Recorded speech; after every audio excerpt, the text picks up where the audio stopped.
On the whole మాత్రం ఒకటి మాత్రం నాకంటే ప్రజల యాటిట్యూడ్ మారాలి.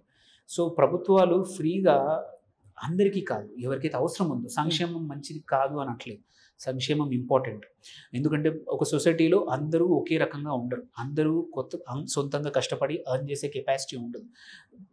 వృద్ధులు అయి ఉండొచ్చు, ఆర్ వితంతువులు అయి ఉండొచ్చు, ఆర్ హెల్ప్ లేని వాళ్ళు అయి ఉండొచ్చు, ఆర్ వికలాంగులు మన వీళ్ళు వాళ్ళైనా కానీ ప్రతి ఒక్కరికి కావాల్సిన సంక్షేమం, బేసిక్ సంక్షేమం ఉండాలి. కానీ ఈ అంటే అన్రీజనబుల్, నీకు పిల్లలు ఇంతమంది ఉన్నారు కదా ఇంత డబ్బులు వేస్తాను, ఆటో ఉంది కాబట్టి నీకు ఇంత వేస్తాను, ఆర్ నీకు ఇది టీవీ ఇస్తాను. ఎస్పెషల్ ఆ తమిళనాడు దరిద్రమైన పాలిటిక్స్ ఇది కాన్సెప్ట్ అక్కడి నుంచి వచ్చింది. సంక్షేమ పథకాలు సంక్షేమ పథకాల కన్నా కూడా ఫ్రీబీస్. సంక్షేమం అనండి, సంక్షేమం ఏంటంటే ఒక ఫ్రిడ్జ్ ఇస్తే సంక్షేమం ఏంటండి? లేదు, వాడికి అవసరం ఉంటే కొనుక్కుంటాడు. నువ్వు అనవసరమైన ఖర్చు పెంచుతున్నావు వాడికి ఫ్రిడ్జ్ ఇస్తావు, దాని తర్వాత కరెంట్ కావాలి, వాడు దాని తగ్గట్టు ఖర్చులు పెంచేస్తున్నావు. వాడికి ఒక బైక్ ఇస్తావు, పెట్రోల్ ఎవరు ఇస్తారు? సో లాట్ ఆఫ్ థింగ్స్ అంటే అవసరం లేని వస్తువులకి అలవాటు చేసి ఫ్రీగా ఇవ్వడం అనేది అది సంక్షేమం అస్సలు కాదు. దాని బదులు కేపబిలిటీ పెంచండి, మంచి చదువు ఇద్దాం, మంచి కాలేజీలు ఇద్దాం, మంచి స్కూల్స్ ఇద్దాం, మంచి ఎడ్యుకేషన్ ఇద్దాం, మంచి రోడ్లు ఇద్దాం. ఏదైనా బిజినెస్ చేయాలంటే ఒక చిన్న అమౌంట్ ఉంటుంది. ఇట్లాంటి స్కీములు పాజిటివ్గా వెల్త్ క్రియేట్ చేసే స్కీములు జనరేట్ చేస్తే మంచిది. కానీ ఎవరు ఫ్రీగా ఇస్తారు, ఎవరు ఎక్కువగా పథకాలు అనౌన్స్ చేస్తే వాళ్ళది అయిపోయింది. సో అండ్ అదేదో పెద్ద అచీవ్మెంట్ కాదు. ఎవరు డబ్బులు ఇస్తున్నారు? అదేమి ఏ ప్రభుత్వమైనా సరే, అటు బీజేపీ కావచ్చు, ఇటు తెలంగాణ కాంగ్రెస్ కావచ్చు, ఎవరైనా మన డబ్బులే మనకి ఇస్తున్నారు. ఓకే, మన డబ్బులు ఎలా ముక్కుపిండి జిఎస్టీ అనుకోండి, are indirect taxes, direct taxes, అన్ని రకాల ట్యాక్సెస్ కూడా ఆర్ వీటి ద్వారానే వసూలు అవుతున్నాయి, అవే మళ్ళీ ఇస్తున్నారు, లేదంటే అప్పు తెస్తున్నారు. ఆ అప్పు కూడా ఇంకొక మేజర్ అంటే డిస్కస్ చేద్దాం అనుకుంది ఏంటంటే, ఇంతకుముందు అప్పు 10 సంవత్సరాలు 12 సంవత్సరాలు అప్పు తెచ్చే ప్రభుత్వాలు అంటే మన జనరేషన్లోనే మనం తీర్చగలిగే అప్పులు అన్నమాట. ఇప్పుడు మారిపోయింది.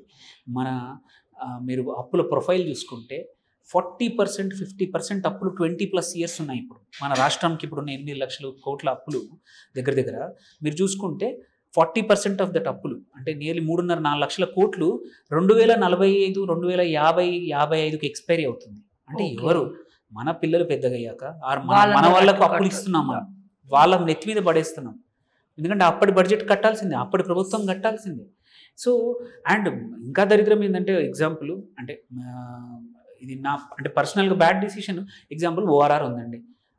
ఈ ప్రభుత్వము ఎలక్షన్స్ టైంలో ఖర్చు పెట్టడానికి ఇంతకుముందున్న ప్రభుత్వం, ఇప్పుడు కరెంట్ ప్రభుత్వం కాదు, వాళ్ళ దగ్గర డబ్బులు లేక దాన్ని కూడా అమ్మి పడేశారు.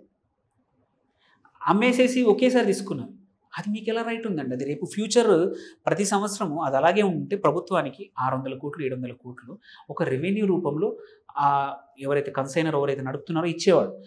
దాని కన్సంప్షన్ పెరిగింది, ఓఆర్ఆర్ని ఎక్కువ వాడుకుంటున్నాం, రెవెన్యూ పెరిగేది, ఆ ప్రభుత్వంకి డబ్బులు వచ్చేది. సో నువ్వు రేపు ఫ్యూచర్ రెవెన్యూస్ కూడా అమ్మి పడేసావు.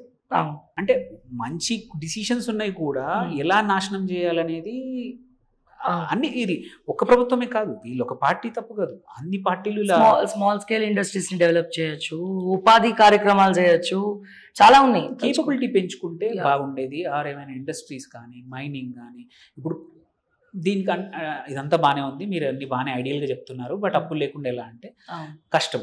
ఎస్, ఫిజికల్లీ చాలా రెస్పాన్సిబిలిటీ ఉండాలి. ఎంత ఉందో అంతే బడ్జెట్లో అయినంతవరకు కొత్త అప్పులు తక్కువ చేసుకొని మినిమల్ ప్రతిదానికి ఒక ఎలిజిబిలిటీ క్రైటీరియా పెట్టుకొని ఎస్ ఒక 3-4 years 5 years కష్టమవుతుంది. అంటే ఇక్కడ పొలిటికల్ లీడర్స్ మొండితనంతో మీకు ఏం సంక్షేమ పథకాలు ఇవ్వము, కొన్ని మాత్రమే ఇస్తాము అని స్ట్రిక్ట్ గా నిర్ణయం తీసుకోవాలి, భీష్మించుకొని కూర్చోవాలి. ఇటు పబ్లిక్ అన్న మారాలి, పబ్లిక్ మారాలి.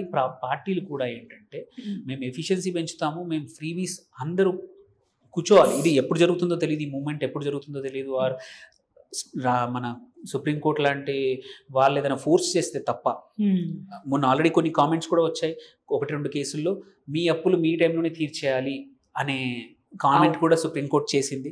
హోప్ఫుల్లీ అది ఇంకొంచెం ఈ మూమెంట్ స్ట్రాంగ్ అయితే అప్పుడు ఈ దరిద్రం ఏంటంటే, ఈ అప్పుల దరిద్రం అనేది స్టేట్ దగ్గరే కాదు, ఈవెన్ చిన్న చిన్న కార్పొరేషన్లు కూడా పట్టుకుంది. వాళ్ళు కూడా కార్పొరేషన్ బాండ్స్ వాళ్ళు కూడా అప్పులు తేవడం మొదలుపెట్టేశారు. సో ఏమనంటే ప్రభుత్వ భూముల్ని ఏదైనా కార్పొరేషన్ కానీ ఆర్ దాన్ని తనఖా పెట్టడం, బ్యాంకుల దగ్గర అప్పులు తేవడం, విచ్ ఈజ్ నాట్ వయబుల్. ఇట్లాగే ఉంటే మాత్రం రేపు ప్రభుత్వానికి వచ్చే రెవెన్యూలో రెండే ఉంటాయి ఎక్స్పెండిచర్. ఒకటి ఇంట్రెస్ట్, అప్పులు తీరికట్టడం, సెకండ్ పెన్షన్స్, శాలరీస్. ఇప్పుడు ఆల్రెడీ కరెంట్గా చూసుకుంటే శాలరీస్ కూడా మోరాలెస్ అప్పు తెచ్చే కడుతున్నాం. ఒక నెల అప్పు తీయకపోతే రాష్ట్రానికి కష్టం. ప్రతి పథకానికి అప్పు తేవాల్సి వస్తుంది. అంటే రోజువారీ ఖర్చులకు ఆల్రెడీ అప్పు తెస్తున్నాం. ఎన్ని రోజులు సర్వైవ్ అవుతాం?